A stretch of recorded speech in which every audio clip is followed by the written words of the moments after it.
आज मस्त एक नवीन रेसिपी तांदळाची खीर। त्यासाठी आपण 2 चमचे पोहे खाण्याचा चमचे भरून तांदूळ घेतलेले आहे आणि याला स्वच्छ धुवून 30 मिनिट आपण पाण्यात भिजवू घालणार आहोत। पिस्ता, बदाम, काजू, चारोळी आणि हा काजू बदामाचाही मिक्सरमधून फिरवून घेतलेला ड्रायफ्रूटचा भुगा आहे, वेलायची आणि केसरचे दोरे। 29 मिनिट आपण तांदूळ भिजत घालणार आहोत। जास्त कमी खीर बनवायची तर तांदूळ वाढवू शकता।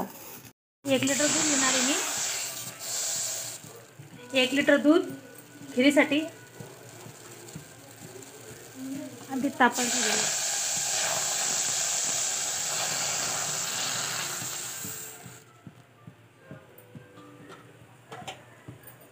मस्त तांदूळ भिजत आहे तोपर्यंत दूध छान तापते।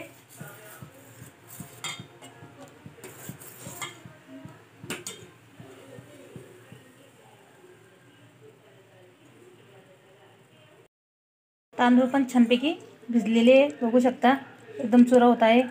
आपण मिक्सरमधूनही फिरू शकतो, प्लस मोडवर एकदम रव्यासारखे छानपैकी भिजलेले आणि बारीक तांदूळ आहे। आपण दुधातच शिजवणार। आधीच तापण्यास ठेवले होते बघू शकता। दूधही मस्त घट्ट झालेले। तांदूळ याच्यात टाकून घेऊ आपण। पाणी न टाकता तांदूळ टाकणार।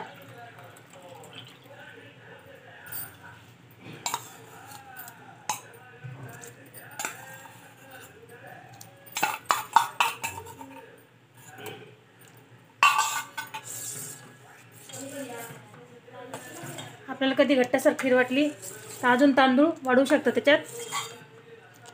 आणि हा ड्रायफ्रूट हेही टाकून घेऊया आणि बाकीचे ड्रायफ्रूट आपण तळून घेणार।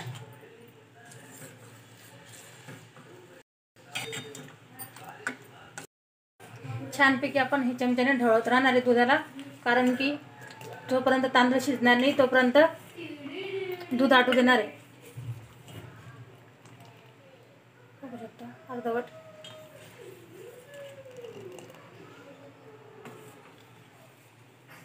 बघू शकता किती छान शिजलेली आपली खीर।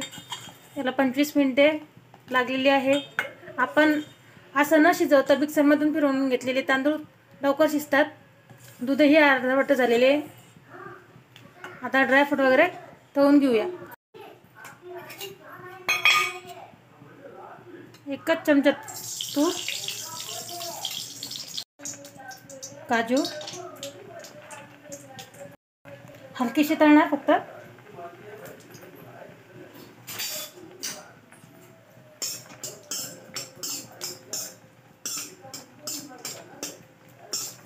बदाम,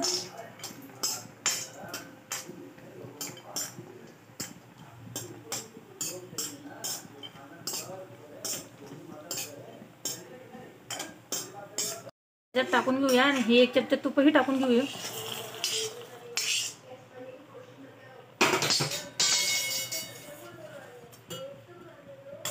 चारोळी,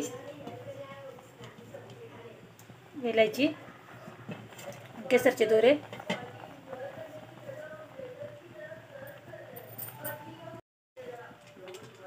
पिस्ता, साखरही टाकून घेऊया। आपल्या गोडीप्रमाणे आपण जास्त कमी साखर करू शकता। 1 वाटी साखर। मस्त आता 10 मिनिटात शिजवणार आणि लगेच खाली उतरून घेऊ। बघू शकता कलर पण किती छान आलेला आहे आणि घट्टपणाही छान आलेला आहे आपल्या खिरीला।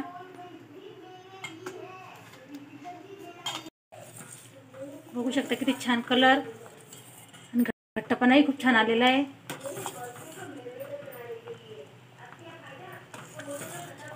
राहिलेले कारण की तांदूळ तळाला खाली बसतात ना।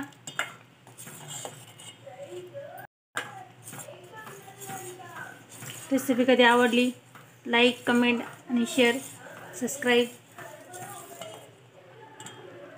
करा। छानपैकी खीर तयार झालेली आहे। आता आपण सर्व करून घेऊया। 30 मिनिटं पूर्ण लागलेली आपल्या खिरीला।